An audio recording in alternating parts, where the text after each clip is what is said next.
You don't ever want to leave your keys in your car. I'm going to show you why, because it could easily be stolen. Our car was almost stolen. We caught a guy in the driver's seat. I'll show you.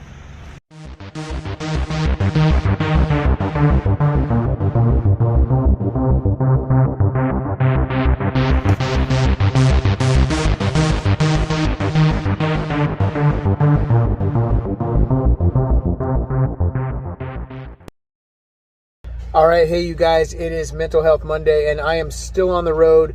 We are on our way to North Carolina. Right now we are in Atlanta, and we just finished up yesterday with the Anglico reunion. It was a weekend long event and it had a focus on mental health. So I went and spoke, and I got to share my book and some tips and tricks with some of my old Anglico guys.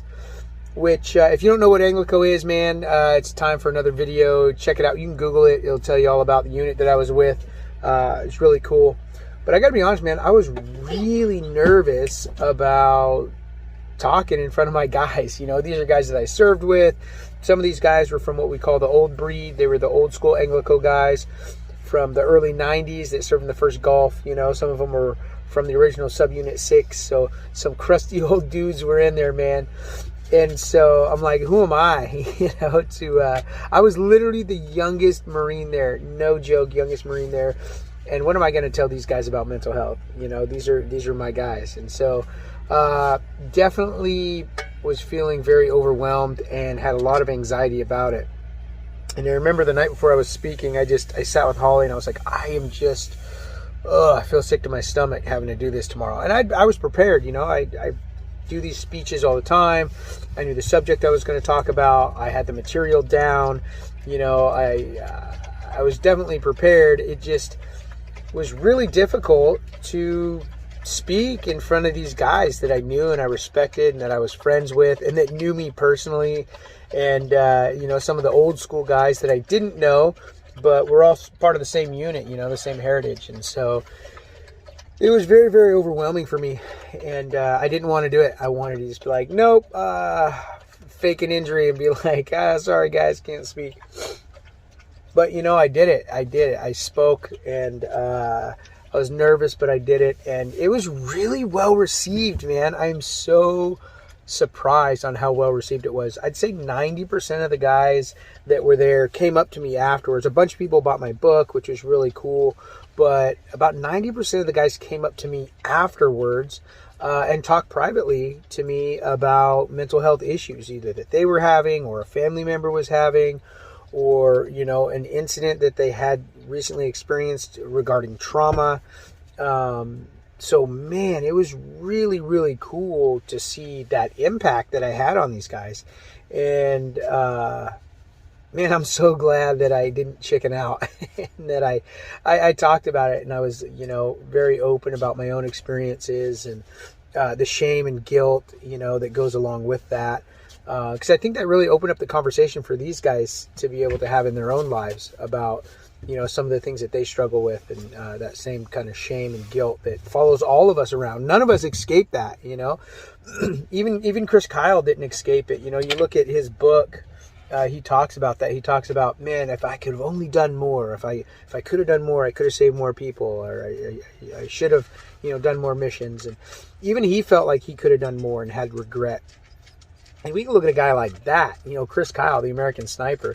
If we look at a guy like that and even he struggles with that, you know, it's something that every one of us deals with.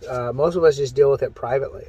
So having the courage to talk about that stuff and, you know, talk to your buddies about it and friends and family, it gives them a little bit better insight into you and the struggles that you have. And it gives them permission to be able to be open about their struggles too. So that's really what this is all about. These Mental Health Mondays is all about helping you guys start that conversation with your own friends and family regarding mental health. And there's a study that came out, say 2019, I think is when it came out. It said that 67% of men in America admit to having a mental health crisis in their lifetime. So think about that. 67% of men in America, men notoriously tight-lipped about mental health, are saying, hey man, I'm struggling and I need some help. So we got to change the conversation, and we got to do it now so we can help future generations not deal with this shame culture that is regarding mental health. And so if we can openly talk about it and discuss it and find solutions with each other, then, we can make it better for the next generation. And that's what we really need to do. We need to be open and honest about this stuff and help the next generation of warfighter, help the next generation of Americans, be able to better deal with mental health. Stuff that we should be talking about in grade school and high school and college level, of how do we deal with a mental health crisis when it comes up? What are some tools that we can give to this next generation? Tools that we're using now that we can give to them and that they can improve on, so we can increase the mental health for, our cities and our towns and our society as a whole, man. I mean, this stuff is not getting any better. It's getting worse. So we've got to get better. We've got to get better at dealing with a mental health crisis and feeling okay saying, hey, man, I need some help. I look at Sonia Biles, man. She stepped up in a big way, and she got a lot of flack for it. And you know what, man? Those people who run their mouth about how she let her team down and, she was a quitter, man, I'd love to punch them dudes right in the face. Just completely honest with you. I really would. I'd like to just punch those dudes right in the mouth because they have no idea what they're talking about. They're completely ignorant, and they're asinine in their comments. Because it took a lot of courage for her to be like, I have worked my entire life to get to this point, and now I need to sit it out and let somebody else go for the gold because my mental health is struggling. That takes a lot of guts, man, a lot of bravery. Most people wouldn't. They would just suck it up, and then they would fail, and they would let their team down, and they would not perform well, and they would damage their mental health. Those are things that you can't do. It's like playing sports with an injury. It's just going to make it worse. A mental wound is the same as a physical wound. And when you look back at her life, she had just lost her grandmother who helped raise her.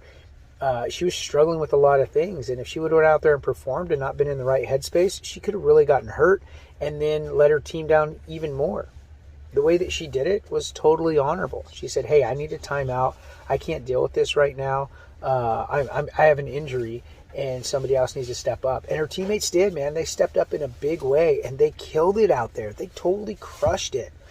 And so, for all those people that are mental health deniers, man, I hope that you never have to deal with a mental health crisis because you're not going to deal with it well because you don't believe that it's a real thing. I'm praying that you guys would open your eyes and your hearts to this mental health crisis that the whole world is dealing with right now.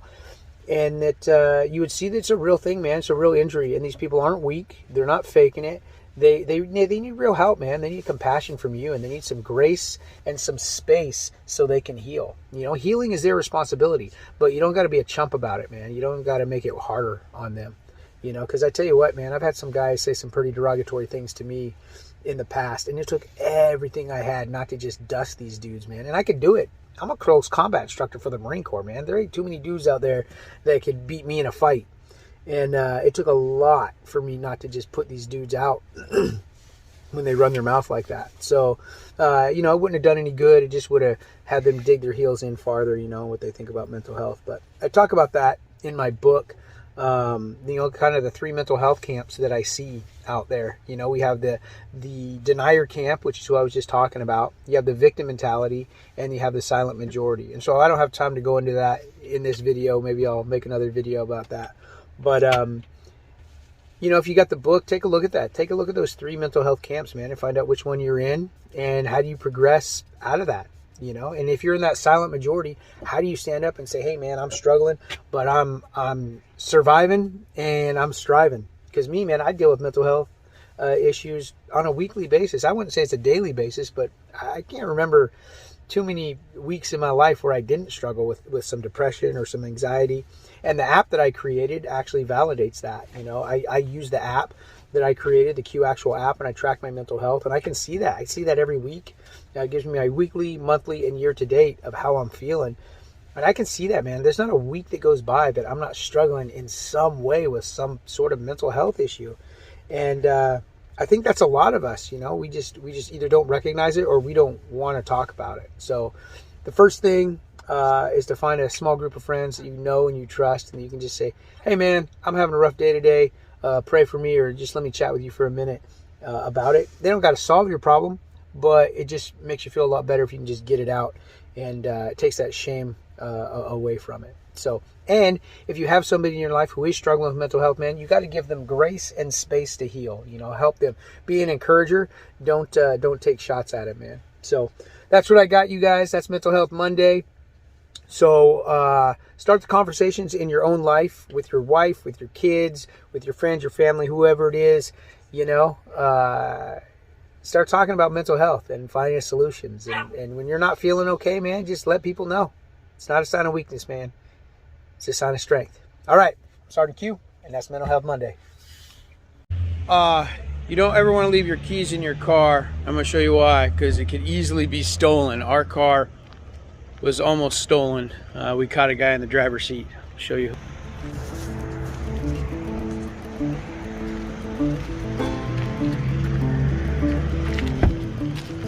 Excuse me, sir. You trying to steal my car? Huh? What are you doing? What do you guys say for yourself? Don't run. Yeah, don't run. Don't run.